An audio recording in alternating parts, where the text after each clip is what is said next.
우리는 누군가에게 지도자, 리더이죠. 가정에서는 부모로, 또 직장에서는 상사로, 또 학교와 사회에서는 어른과 선배로, 또 교회에서는 직분자로 우리는 누군가에게 리더로 지도자로 살아갑니다. 그렇게 우리 모두는 누군가에게 영향을 미치는 리더인 것이죠. 리더는 자신의 위치에 걸맞는 태도와 책임을 져야만 하는 것입니다. 생각하고 말하고 행동하는 모든 영역에서 다른 사람에게 본이 되어야만 하죠. 리더의 말 한마디, 행동 하나는 어떤 개인뿐 아니라 공동체 전체에 중대한 영향을 미치기 때문입니다. 우리는 지난주에 한 리더의 모습을 보며 분노한 일이 있었습니다.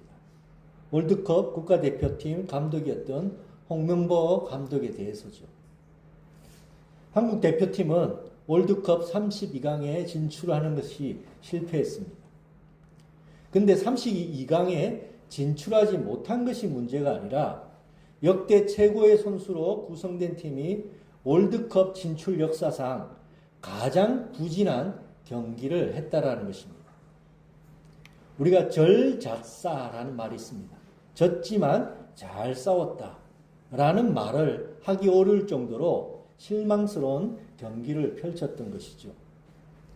많은 축구 전문가들은 이러한 결과의 원인이 감독의 전술과 전략이 미진했기 때문이라고 그렇게 분석을 했었습니다.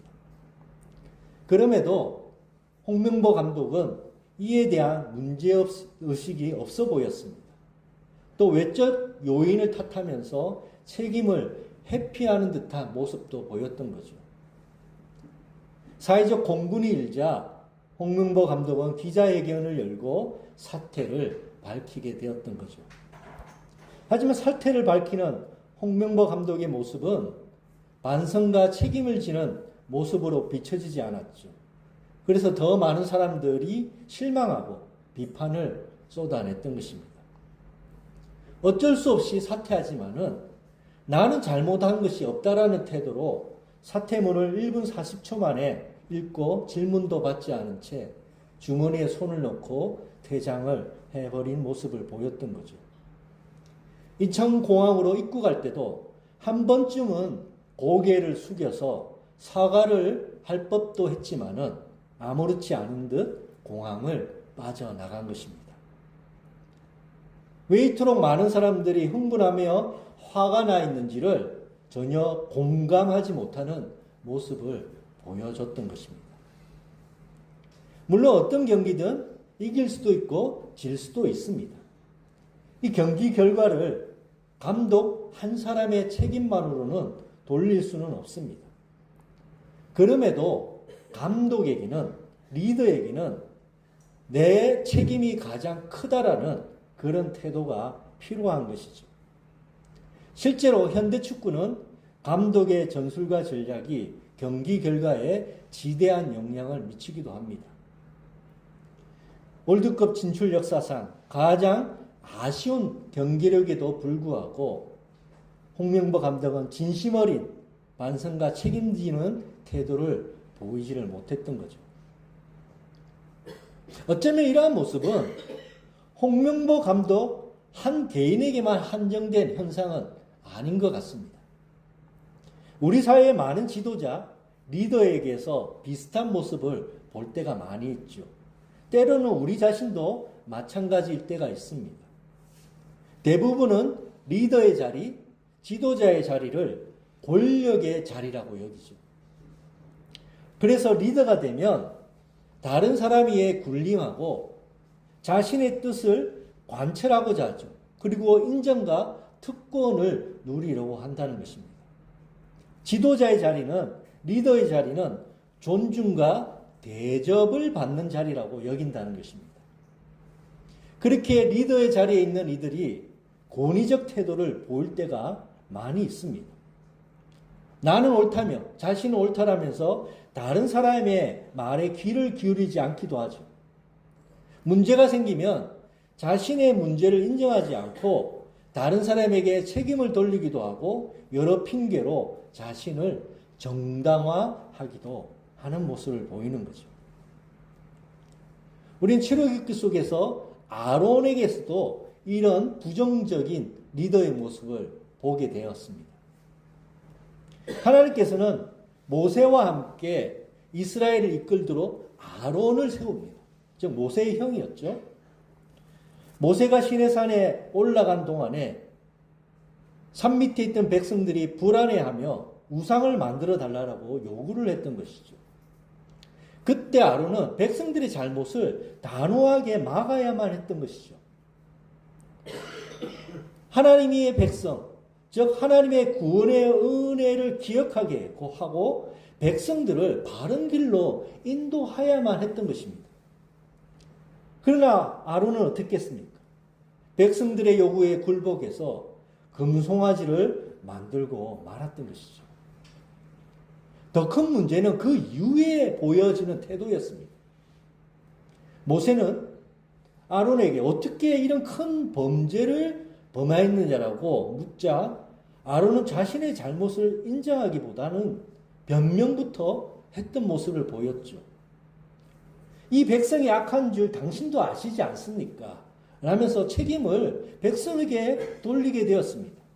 또 심지어는 금을 불에 던졌더니 금송아지가 나왔다라면서 자신의 책임을 축소하는 듯한 그런 말도 했던 거죠. 아론은 백성의 요구에 휩싸여서 죄를 막지를 못했습니다. 잘못이 드러나자 책임을 회피하고 인정하지 못한 모습을 보였던 것이죠. 금송아지를 만든 것도 문제였습니다.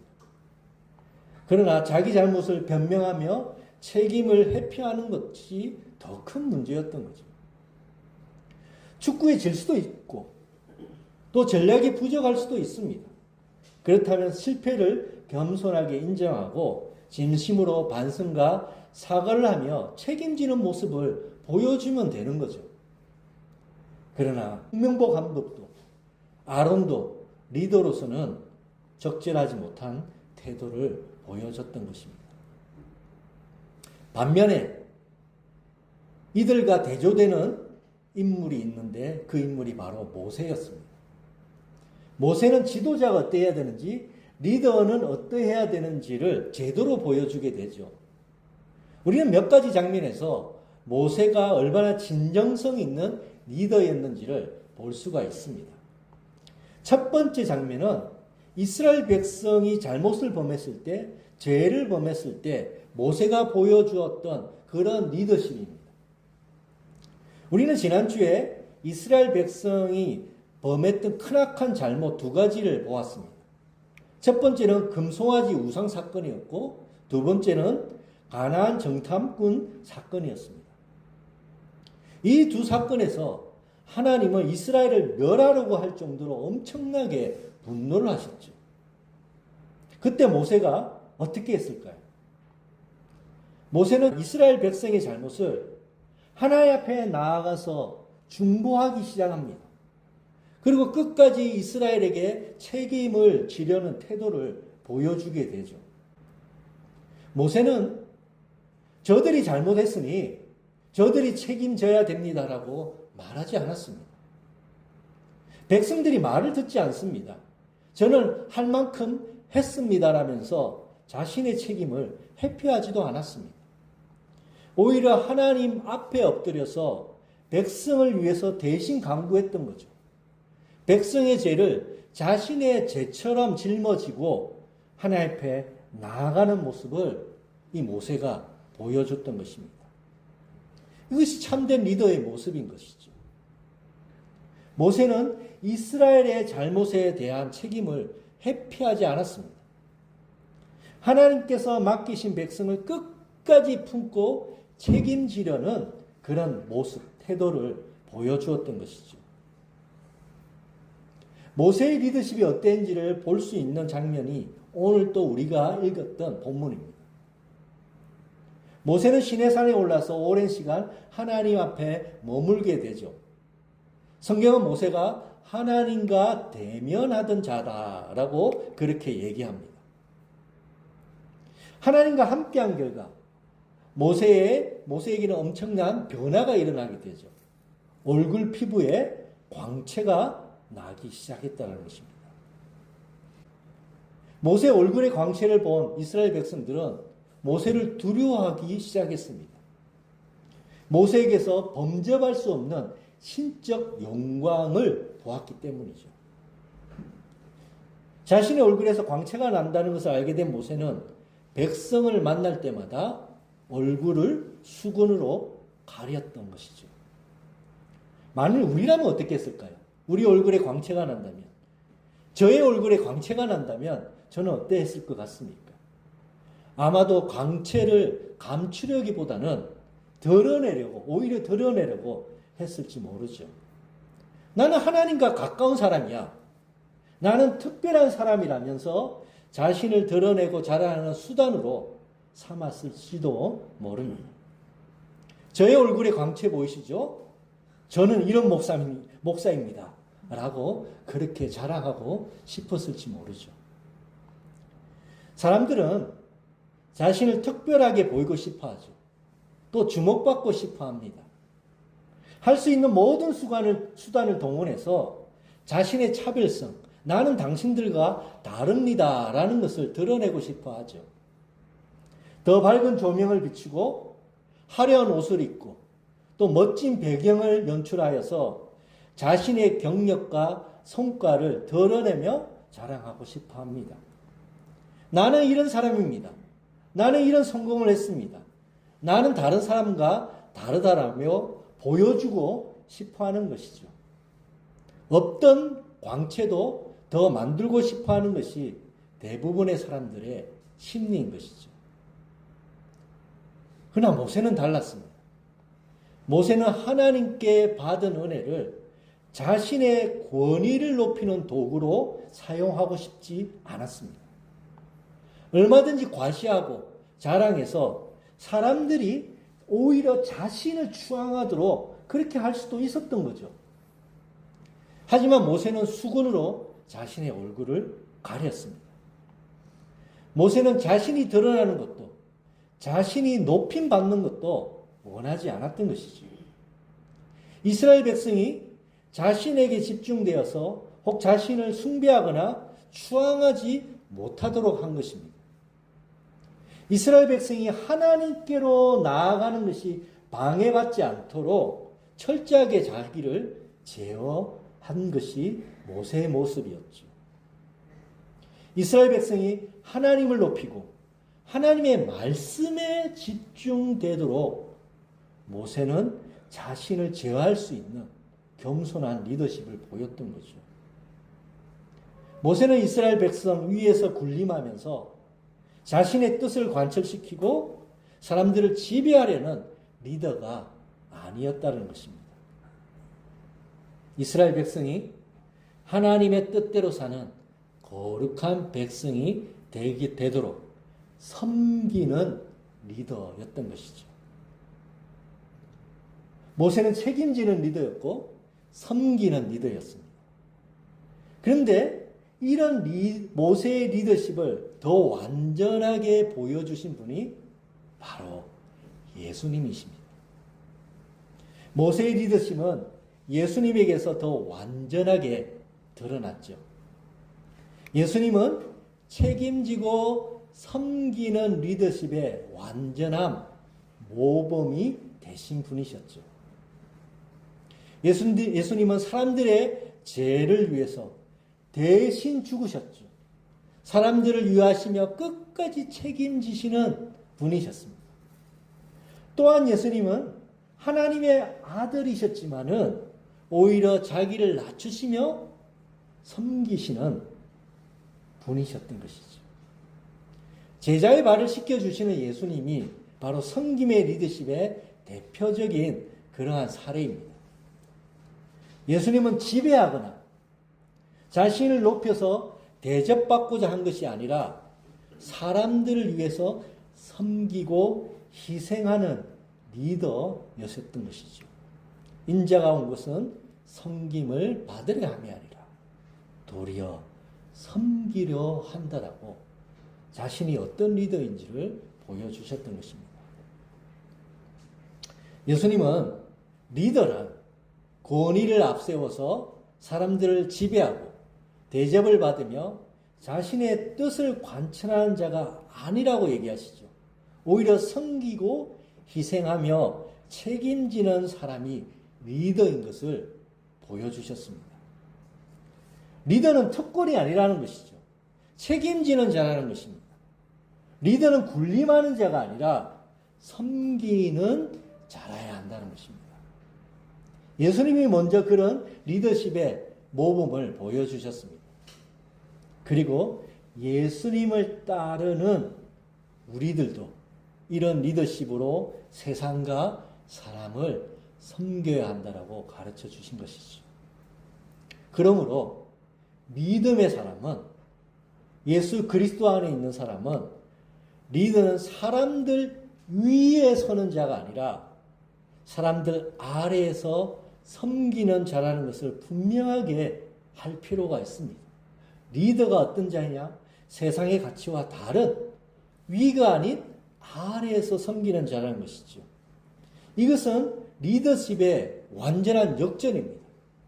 영어로 말하면 upside down, 위의 것이 아래로, 아래 것이 위로 뒤집혀지는 리더십의 역전을 가르쳐 주셨죠.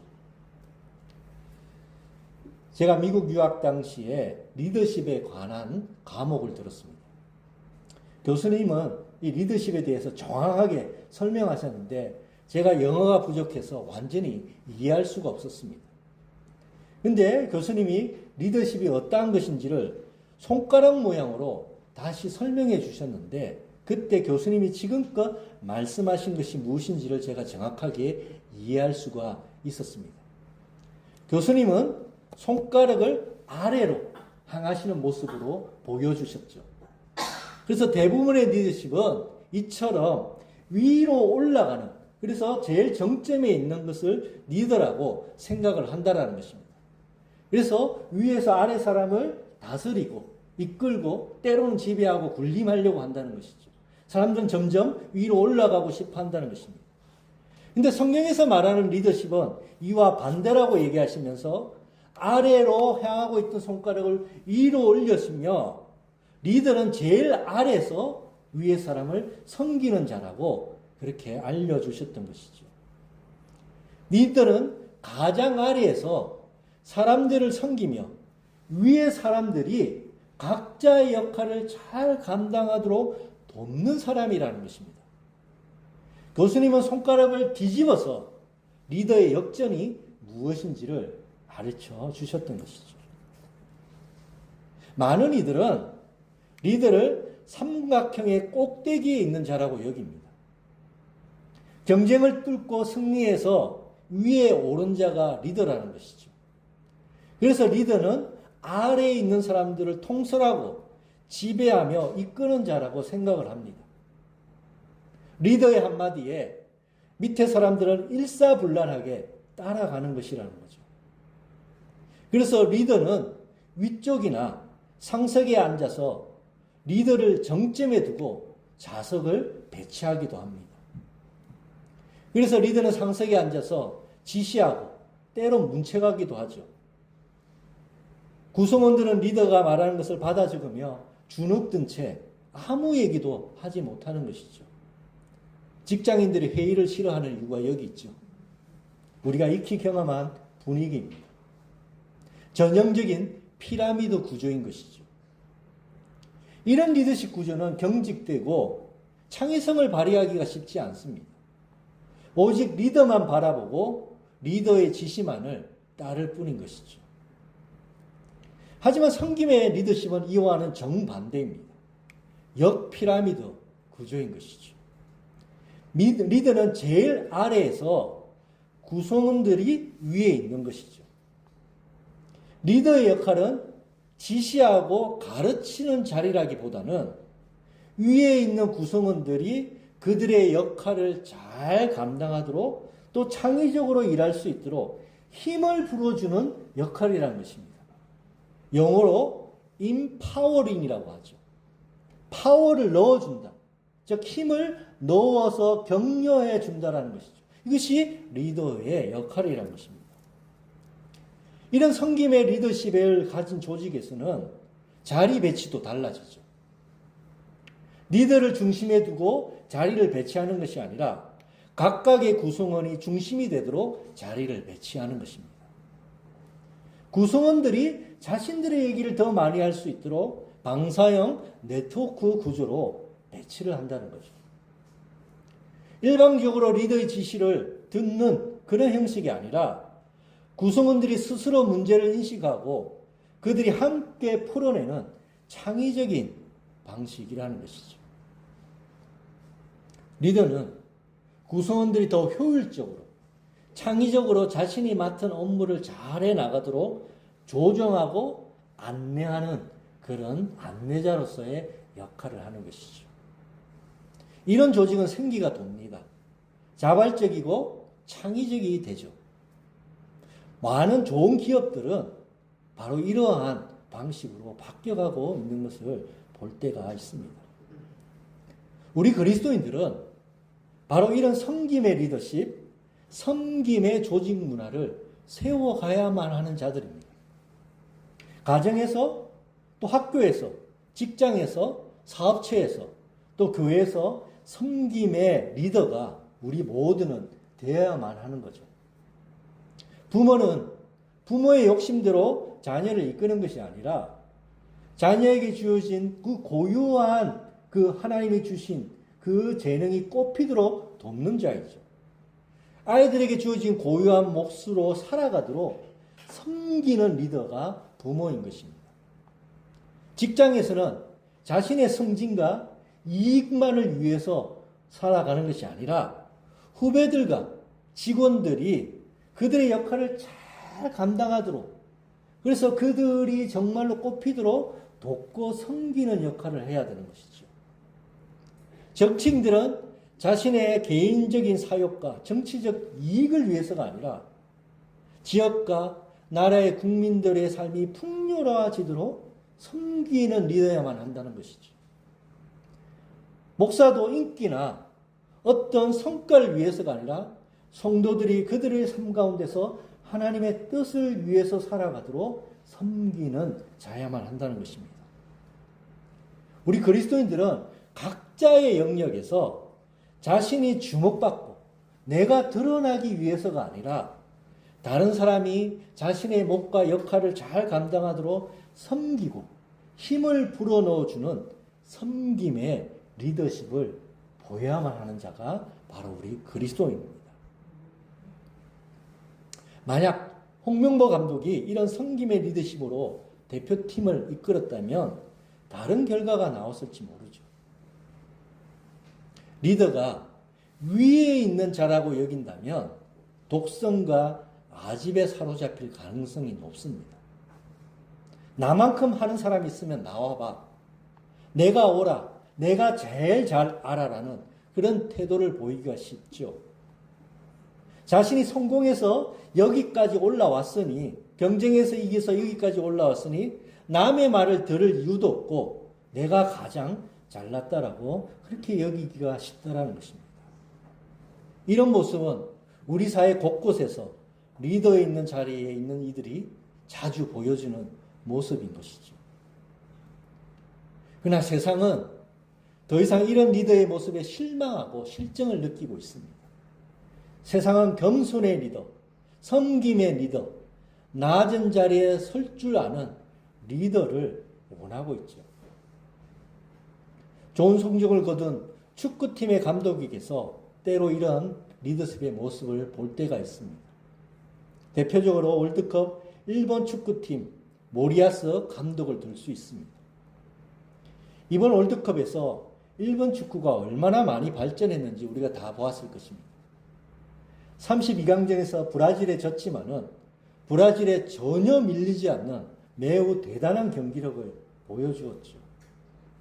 이 같은 일본 팀의 발전에는 모리야스 감독의 리더십이 뒤에 있었던 거죠. 모리야스 감독은 선수 개개인의 장점이 잘 발현되도록 경청하는 태도를 가지고 있었습니다. 또 선수 한 명 한 명의 그런 자율성을 독려하면서 그들의 장점이 잘 발휘되도록 도왔던 것이죠. 이런 모리아스의 리더십을 존중하며 선수들은 한 마음으로 원팀이 되어서 뭉쳤던 것입니다. 모리아스 감독은 32강 패배 후에 사퇴 의사를 밝힙니다. 그는 자신이 부족했다라면서 모든 책임을 자기에게 돌리며 진심으로 고개 숙여 사죄했던 것이죠. 책임지고 섬기는 리더십의 모습을 보여준 것입니다. 믿음의 성도 여러분, 예수님은 섬김과 희생의 리더십을 보여주셨습니다. 그렇다면 예수님의 제자인 우리들도 섬김의 리더십을 본받아야 하죠. 세상에 이런 섬김의 리더, 책임지는 리더를 보고 싶어 합니다.